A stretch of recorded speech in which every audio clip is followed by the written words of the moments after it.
Um dos problemas sérios que o mundo pós-moderno trouxe para a gente são uma dimensão nova de cânticos e hinos e netos que estão muitas vezes fragilizados, né? Os hinos antigos têm alguns problemas, nós vamos mencionar inclusive, mas o problema dos cânticos contemporâneos é que grande parte deles não tem conteúdo nenhum e às vezes não tem nem lógica. É impressionante, né? Eu estava ouvindo um dia um ambiente onde eu fui pregar, e as pessoas cantavam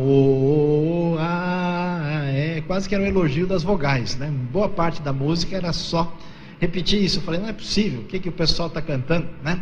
E às vezes as pessoas cantam coisas que não fazem sentido, não só teologicamente, chega ao ponto de não fazer sentido logicamente. Existe um pressuposto equivocado, que se a gente canta uma coisa que está na Bíblia, está tudo certo, e portanto, se está na palavra, vamos cantar, certo? Errado. Por quê? Porque muitos textos bíblicos não foram escritos para ser hino, e não fazem sentido teologicamente na Nova Aliança. Um dia eu fui numa igreja e fiquei assustado, o pessoal começou a cantar, homem de guerra é Jeová, dum, dum, dum, dum. Seu nome, aí foi, né? Daqui a pouco o exército de Deus. Eu falei, será que deve ser alguma congregação do Iraque aqui, né? Só tem guerra, que coisa impressionante. Fiquei pensando numa pessoa que não é crente entrando e ouvindo tanta música de guerra. Aí no fim eles terminaram com aquela: persegui os inimigos e os alcancei, persegui e os atravessei. É uma espécie de Fred Krueger de Jesus, né? Que coisa, o que é isso? Por que alguém canta o negócio? Isso é um salmo imprecatório, um salmo do Antigo Testamento, e esse salmo não deve ser cantado na igreja. Por quê? Porque nós estamos na nova aliança que Jesus nos ensinou. Vocês viram o que foi dito aos antigos, né? Amarás o teu próximo e odiarás o teu inimigo. Eu, porém, digo que vocês devem amar o próximo.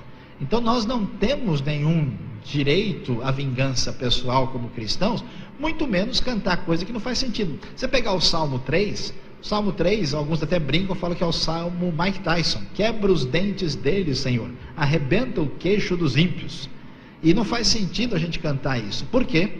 Porque certos enfoques teológicos do Antigo Testamento estão ultrapassados. Por exemplo, imagina os irmãos cantando: acharam um homem apanhando lenha no dia de sábado e ele foi apedrejado. Apedrejado. Não é para cantar isso. Por quê? Porque isso não faz sentido na nova aliança. Tem gente cantando, né, que está indo no seu santo monte. Qual é o monte que os irmãos estão indo? Será que é o Pico do Jaraguá, o Pico da Neblina, o Dedo de Deus? Que montanha é essa? Jesus falou para a mulher samaritana que ele não está preocupado nem com o templo, nem com o monte, mas em espírito e em verdade. Estão cantando tanta coisa que não faz sentido teologicamente, que não representa a verdade, uma fraqueza de conteúdo muito grande, e até coisa que não tem o mínimo sentido. Um dia eu estava ouvindo um grupo que cantou num determinado contexto onde eu falei, e eu fui perguntar para o pessoal, que eles falavam que eles estavam sendo atingidos pelas ondas, e ondas muito profundas. Aí eu comecei a pensar, como é que é uma onda profunda? Eu não consegui entender isso. Aí eu fui perguntar para uma pessoa, falei, escuta, como é que é essa história de onda profunda? Porque eu já ouvi falar de onda gigante, de onda alta, agora onda profunda, onda não é o contrário, ela não vem assim. Eu sou meio ignorante, sou meio devagar para entender as coisas, me ajuda aí para ver se... Aí ele falou, sabe que eu nunca nem pensei nisso, né? Quer dizer, é um problema sério quando as pessoas não entendem o que estão cantando. Eu me lembro que até no hino tradicional antigo, o pessoal às vezes misturava as estrofes, então tinha gente que cantava, né? Ao vir cercar-me a tentação, né? O estrofe do hino diz, é Cristo a minha salvação, a minha fé e o meu amor. Tinha gente que sem prestar atenção juntava uma com outra, ao vir cercar-me a tentação, com todos que no céu estão, e tocava a ficha, né? Ou seja, o perigo de cantar sem pensar e entender. Isso é um problema sério. Então, o mundo pós-moderno desvaloriza a razão, e muitas pessoas, então, quando vão cantar ou praticar, né, a inódia, eles escolhem coisas que não fazem o mínimo sentido, cantam sem entender o que estão dizendo e que não tem lógica nenhuma. Então é preciso perceber isso. Vamos entender o que aconteceu com o ocaso da liturgia tradicional. Muitos hinos, né, que eram cantados acabaram perdendo força. Isso é bom ou é mal? Por um lado, é um problema. É um problema porque uma coisa muito boa dos hinários historicamente elaborados é que eles são bem construídos. Eles têm uma divisão teológica, têm letras com conteúdo, tem uma lógica teológica e focaliza as coisas mais importantes. E grande parte dos hinetos, nem todos, mas muitos são muito frágeis. No entanto, por que muitos hinos antigos perderam a sua capacidade de atingir o coração da geração mais nova? A gente tem que enfrentar essa realidade. Primeiro, muitos hinos eram estrangeiros, não tem a ver com a realidade do coração das pessoas.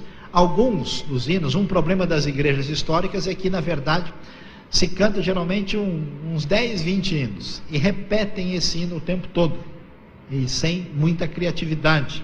E alguns dos hinos se tornaram até anacrônicos. Essa é a razão, por exemplo, que a Convenção Batista Brasileira investiu tanto tempo e atenção no inário para o culto cristão, porque alguns dos hinos antigos, né, a gente até numa orgia nefanda o rebelde Belsazar.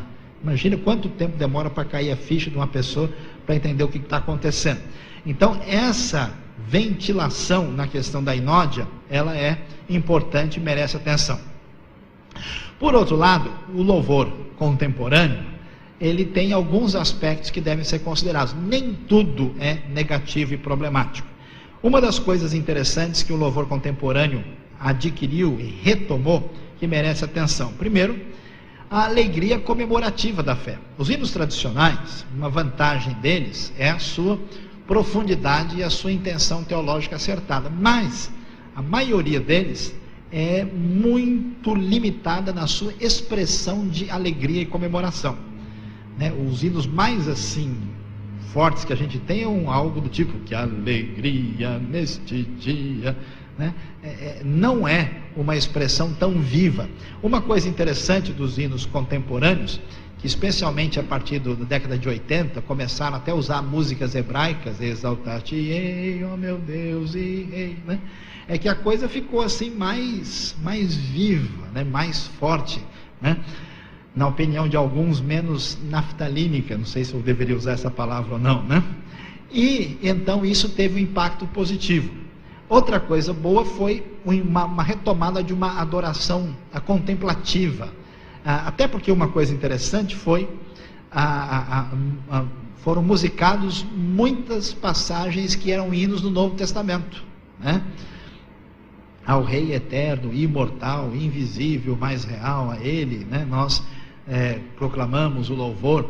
Então nós temos aí diversos cânticos que estabeleceu essa adoração contemplativa forte, que tomou conta de boa parte dos cânticos aí de alguns grupos mais recentes. E houve uma retomada do Antigo Testamento, né? O Antigo Testamento passou a ser cantado de diversas maneiras, muitos salmos, desde o tempo dos vencedores por Cristo, que começaram a fazer salmos 1, 2, 3, né? Isso foi uma retomada, porque nós não cantávamos assim praticamente salmos, limitadíssimos, e isso foi importante, só que falta de base teológica faz com que a pessoa cante o salmo errado, né? Ou o salmo indevidamente, sem a compreensão. É tão impressionante como é que o pessoal faz isso. Às vezes está na igreja, o cara está cantando lá, de boca aberta, alegre, de olho fechado, chupando o dente, levantando a mão, né? E ele canta: na presença dos deuses a ti cantarei louvores. Que deuses? Quem são esses deuses onde vocês estão cantando na presença deles? Você pergunta para o sujeito, ele não sabe responder. Imagina uma pessoa descrente que entra e fala: escuta, que deuses são esses aí? Quais são? Tem alguns aqui para juntar, podemos fazer um negócio aí? O que é isso?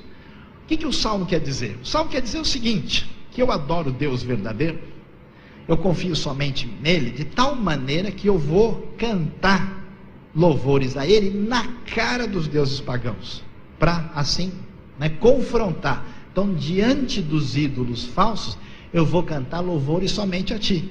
Mas o sujeito canta isso sem entender. Como assim na presença dos deuses, né? Então, muitos dos salmos foram retomados, mas nem todos foram devidamente compreendidos. levantai, ó portas, as vossas cabeças. Que é isso? Quais são as cabeças das portas que vão ser levantadas? A gente nem entende o que está falando. E eu gosto de dizer, né, que a ignorância é que astravanca o progresso. Então a gente tem que entender o que está acontecendo. Levantai as portas das suas cabeças tem a ver com a cerimônia do Antigo Testamento, da entrada da arca levada para o templo, quando se diziam: abram as portas do templo para que a arca entre, né? O Senhor poderoso nas batalhas, o Yehová Tsavaot, o Senhor dos exércitos. Então é uma comemoração que se fazia. Então significa simplesmente: abram-se, ó portas ou portais eternos, para que entre o Rei da Glória. Por isso as portas devem ser escancaradas para a chegada daquilo que simboliza a presença do Senhor. Mas se a gente não entende, fica complicado. Por isso, essa retomada do Antigo Testamento não pode ser vítima da pós-modernidade. E, conforme nós já falamos, em alguns casos, nós temos até o perigo de heresias. Gente cantando aí: eu navegarei no oceano do Espírito. Que oceano é esse? Onde é que a Bíblia tem? Tem gente falando de energia, de fluir, não sei o quê. Até Deus é confundido como uma eletricidade, né? Ah não, mas a pessoa falou com o coração. Mas o seu coração não adianta. Vocês conhecem a história do sujeito que estava lá na igreja e o pastor falou: escuta rapaz, que negócio é esse? Você já está aqui na igreja há 2 anos, você disse que aceitou Jesus, está fumando feito uma chaminé. Não pastor, meu negócio é o seguinte: o coração é de Jesus, o pulmão é da Souza Cruz, né? Então muita gente tem a cabeça fora do lugar, confunde tudo, não pode ser assim. Pobreza de letra, a pessoa não canta nada. Abuso do ritmo, né? É claro que certos contextos podem permitir que a gente tenha uma diversidade litúrgica, mas tudo há limite. E o uso incorreto da Bíblia na hermenêutica, na hora de apresentação do próprio contexto aí apresentado. Atenção, conselhos importantes: cada igreja deve ter sua própria liturgia. Por quê? Dependendo da história dessa igreja, dependendo do seu contexto denominacional, dependendo do projeto dessa igreja, dependendo do lugar onde ela está, dependendo do cenário até. Às vezes eu vou em certos lugares onde o louvor é de arrebentar, né? E aí você vê, o pessoal põe um monte de gente, às vezes de 60 anos de idade, de pé assim, né? Para ficar 1 hora cantando, batendo palma e tal. As pessoas de idade nem aguentam aquele negócio, até falta de misericórdia. Por outro lado, você vai em alguns lugares onde cantam algo tão assim, antiquado, tão fora, que você vê um bando de adolescentes sentados lá no fundo, assim, desinteressado, desligado, porque aquilo não faz nenhum sentido para eles. Aquela igreja que era tão tradicional, que eles até colocaram 2 campainhas lá fora para evitar que o carteiro batesse palma, porque a igreja não aceita, né? Então, a gente tem que prestar atenção. O importante é entender que precisamos de música certa para a ocasião certa, né? O que é equivocado é a pessoa, por exemplo, trazer uma música alegre para um momento de contrição e às vezes trazer uma música, né? Onde é de comemoração, né? Já viu aquele pessoal que não tem o que fazer, né? Aquele pessoal que gosta de fazer bagunça na igreja, vai no aniversário do outro, eles cantam parabéns, parabéns para você, né? A coisa não funciona muito bem. Então a pessoa mistura as estações. Eu já tive situações onde eu preguei uma mensagem que é para levar o pessoal, né, a pensar, a refletir, a mudar de vida, tomar uma decisão. Chega uma pessoa no final e bota uma música totalmente fora que quebra todo aquele espírito de reflexão. E é importante aprender a lidar com as emoções. É correto manifestar emoções em relação a Deus e ao culto? Claro, a gente manifesta emoções em relação a tudo, mas não emoção sem compreensão, sem direção e muito menos um emocionalismo autônomo. E finalmente, é importante entender, por mais que uma igreja seja contemporânea, por mais que uma igreja seja adaptada à realidade onde ela quer trabalhar, evangelizar, culto não é show. Não se pode misturar as coisas, né, entendendo que a gente está fazendo apenas uma espécie de show. Alguns lugares a gente vai, né, perde-se totalmente a noção de que Deus está no centro da coisa e a pessoa realmente parece um simples artista que está ali fazendo uma expressão e não se pode misturar as estações e entender a coisa de maneira equivocada.